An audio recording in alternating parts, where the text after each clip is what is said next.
If anybody's watching and like I said, if you have this desire in your heart and you don't want to sit at home and wait to die, which I could have very well done and watched Wheel of Fortune every night, which I love Wheel of Fortune still, but that would have been all that I did, you know?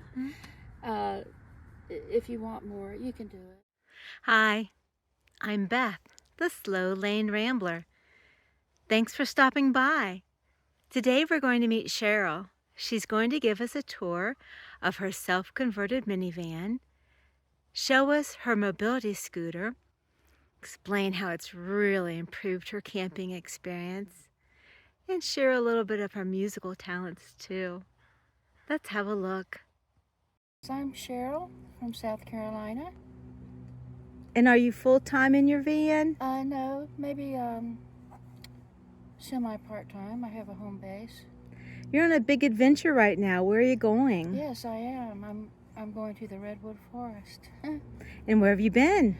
Oh my gosh. I've been everywhere in between South Carolina and Montana. Now you travel in, what year is this? This is a 2012 Toyota Sienna. Okay. How long have you owned it?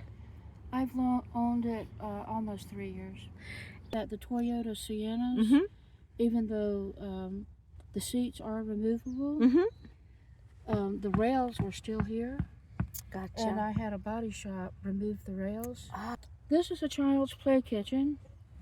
Those two pieces right there. And the hutch is a child's play kitchen. Wow. And it came from a kindergarten, and it's solid wood. Right, yes. And I modified it. I took the little plastic knobs off and all, and just put these here for decoration. And then I put a silver handle on that, and I took the doors off. So this would fit down here. This is a Blue Eddy AC 180, and I took the drawers off that one, and the doors, and made little basket drawers right there. And right here is my rice cooker, my collapsible kettle, and above that is a wire basket covered in gray felt. Nice. Above that is a Lucy light that I cut the plastic off of because it works better for me like that. This piece right here I found at a thrift store, and this is all my paper items, and this is all my canned goods. Play kitchen cabinets in drive mode. I wrap them with the front and rear seat belt and clamp them together with a hook. That way they stay secure when I drive. Under the bed is my clothes. I've got two of those pouches. One's for underclothes and the other's for t-shirts. Lots of nice storage. It works really well. I can just reach under there and slide them out. Here are my hanging clothes. I'm not bringing as much as I did my first trip out west, because you'll be forever in the laundromat. Yeah. If you do. Okay, now I'll talk about my bed, okay? And the reason this is lower is so when I sit down and cook, I can use this as a desk with my laptop or my little TV, and I can sit here and I don't hit my head. My bed is two pieces. I slide that other cushion down on top of that, and I have a nice twin bed. Wonderful. And my mattress is a 6-inch. It was a full 6-inch memory foam, and I cut it with a bread knife, electric bread knife. And also, I wrapped it myself and sewed the cover for it with quilts from Walmart. This is a cassette potty right here. You know, the kind that you pull the doodad and it flushes. And I made that cover for it to match the gray, of course. This is my mobility scooter. It's a lightweight mobility scooter. Nice. All terrain. I had polio when I was 14 months old. And it was right before the vaccine came out. And I was paralyzed on my whole left leg. And I had several operations and wore braces and wheelchairs up until the time I was 13. Mm-hmm. And then when I was 16, I was fine. You know, as I told you, I was a professional photographer. Mm-hmm. I ran around at weddings, taking wedding pictures and all that. And it never fazed me. Yeah. I mean, naturally, I've always had a limp, but that never fazed me because that's all I've ever known. Mm-hmm. You know, this is all I've ever known. Yeah. And, but in my older age, I've just been finding it harder to keep my balance. Yeah. You know? Yes. Because this leg is still weak. And when the ground is not flat, Yeah. Here. I use my cane so to kind of stabilize me. Mm-hmm. But I can't walk long distances anymore. Right. The reason is my right leg took all of the weight all of these years, and it starts to become painful. Yes. But I know my limitations. I can get it in and out myself. I have a special technique. Mm-hmm. It only weighs about 40 or 45 pounds without the battery. Nice. And it's fun. I love it. Awesome. It's been a lifesaver for me because It's nice. when I first started going to meetups, the campsite where they had the action, you know, the get together, it was a good piece to walk, and it was hard for me. And at that time, if you look over here, there's a baby stroller. Yes. And I took the cloth out of it, and I would put whatever I was carrying and push that like a walker. Oh, got you. Because I was too proud to use a walker. Yeah. I wasn't ready for that, you know. I used to have to just stay put at campsites when I would go. Right. And everybody else would do their hiking and all, and I would just sit there, you know, and wait the time to eat, you know. But when I was in Colorado with the wonderful lady Butterfly Tracks, they hiked around the lake, and I was even able to go with them.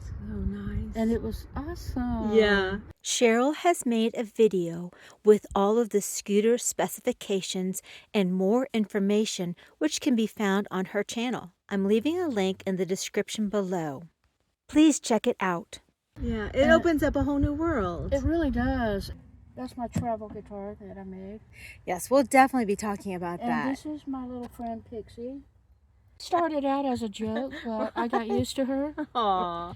And she makes people smile when I put her in my windshield. And she uses it. And this is my little $1 plant from Family Dollar. The van life plant, we all have to have one. It's a 100-watt flexible solar panel. Okay.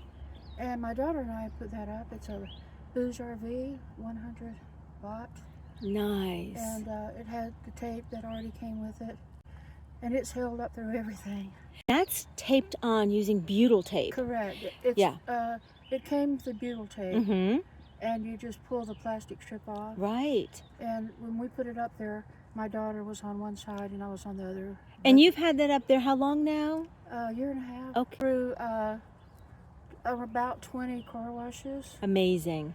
And I've been to Quartzsite, Arizona. Yeah. And back. You've put thousands of miles on with it up there. Yeah. And on my way here at a campground, it got up to 108 degrees. And the rubber around my windshield started coming off because of the heat. Because it's so hot.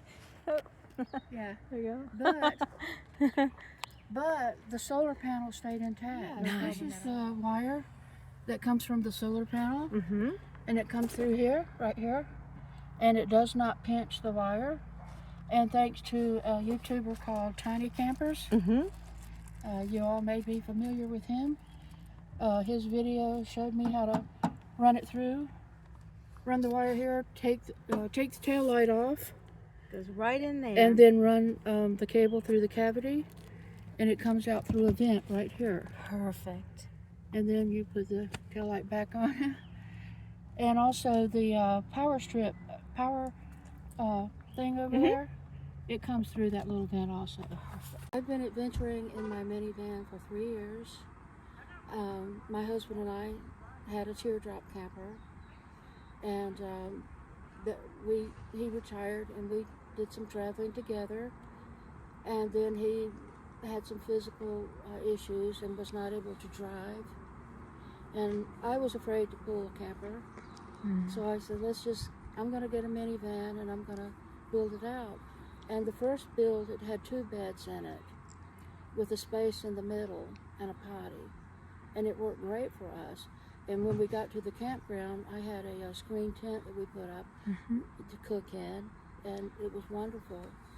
And but his health kept deteriorating, and to where I became his caregiver, and my 2 kids would take turns giving me a break once a month. Yeah. So I could go camping, and I just went locally, you know. I just went maybe 2 or 3 hours away, near the house. And even when it was really, really cold, like 18 degrees, Oh my. I could get a lakeside campsite because there was nobody else there. Oh. And just sit in my van and just look at the water and just, you know, have some me time. Yeah. And I had planned just to go by myself forever. Yeah. And I had no idea that other women were doing the same thing, you know?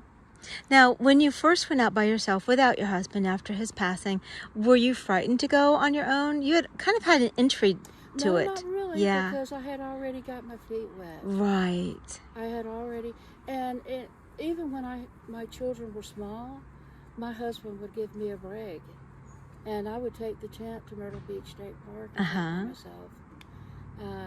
And I've never really been afraid of doing things like that. Right. So I took care of my husband for about 2 years, and then finally, unfortunately, he passed away about 18 months ago, and I had already been to one butterfly track meetup, Jam for Vet, held down in Florida, and I was really nervous about going because I had been by myself all this time, living kind of out in the country. I didn't have any close friends or anything, and I didn't know what to expect, but everybody was wonderful, and they treated me wonderful, and several of them we still keep in touch about once a week, and I've just met really lifelong friends. And now I think I've been to about 7 butterfly track meetups. Nice. Everywhere, all the way down to Florida, to Maine, to Quartzsite, Arizona. And now I'm here in Montana, near Glacier National Park.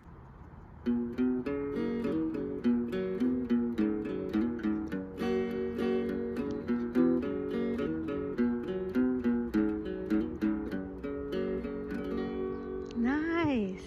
I'm going to take a... Now let me get one with the... Let's see. The whole beautiful guitar. Thank you.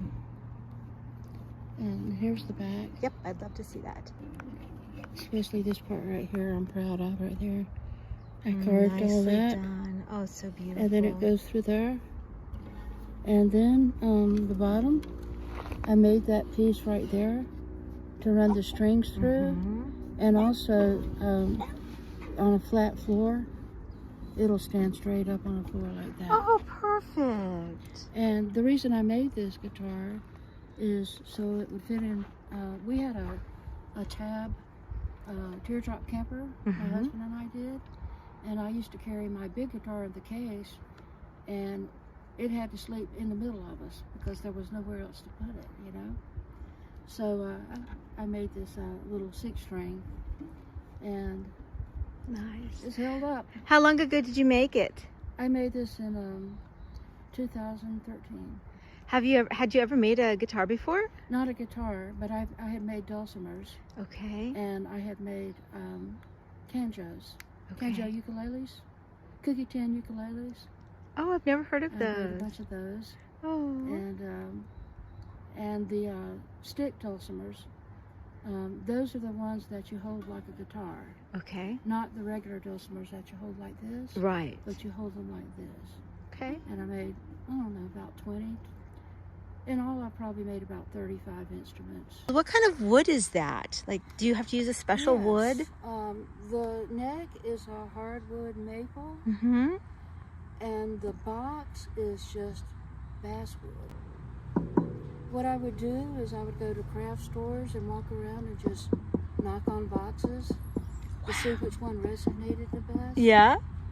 And this is the one I chose. And they make narrower ones, but I wanted it to have a more bassy sound. Yeah. So that's why I got the thicker one. Stained it, and then used some kind of oil on it. It's solid. I'm really surprised. It stays in my van all season, even Yeah. when I'm not on the road. Food. I don't worry about it. Yeah. I don't bring I've got several very nice guitars Yeah. that are expensive that I would not bring outside. What? But you know, your guitars are your children. You want to take care of them. Yeah. What's been the best part of the solo journey for you? By myself, Yeah. Yeah. freedom. And I've never seen the country before. When we camped, my husband and I camped together, we basically stayed South Carolina, North Carolina, and Georgia. I never in a million years thought I would see Colorado. Yeah. And it was beautiful.